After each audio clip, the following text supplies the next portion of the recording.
ఒకసారి యుద్ధం జరిగి అటో ఇటో తేలిపోతే ఒకడు ఓడాడు, ఒకడు గెలిచాడు.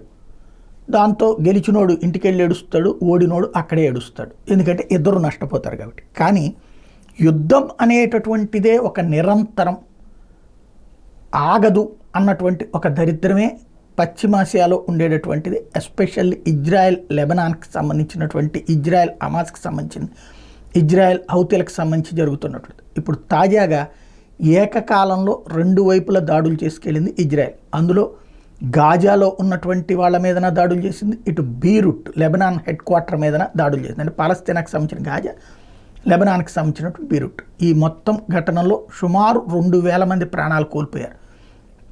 అందులో సాధారణ ప్రజలు, మహిళలు, పిల్లలు ఎక్కువ ఉన్నారని స్థానిక ప్రభుత్వాలు చెప్తుంటే, తీవ్రవాదులు ఆయా మహిళల్ని, పిల్లల్ని, వృద్ధుల్ని చుట్టూ కవచాలుగా వాడుకుంటున్నారు, వాళ్ళ దానికి మేము పట్టించుకోము అన్నటువంటి కోణంలో ఇజ్రాయెల్ చెప్తుంటుంది. ఓవరాల్గా అయితే ప్రాణాలు పోతూ ఉన్న వాళ్ళ సంఖ్య క్రమంగా పెరుగుతుంది. గాయాల పాలవ్వడము, కాలు ఇరిగి, చెయ్యి ఇరిగి డ్యామేజ్ అయ్యేటటువంటి వాళ్ళ జీవితాలు రోజు రోజుకి నరకం అనుభవించే వాళ్ళు కోట్లకి కోట్లు అవుతారేమో భవిష్యత్తులో.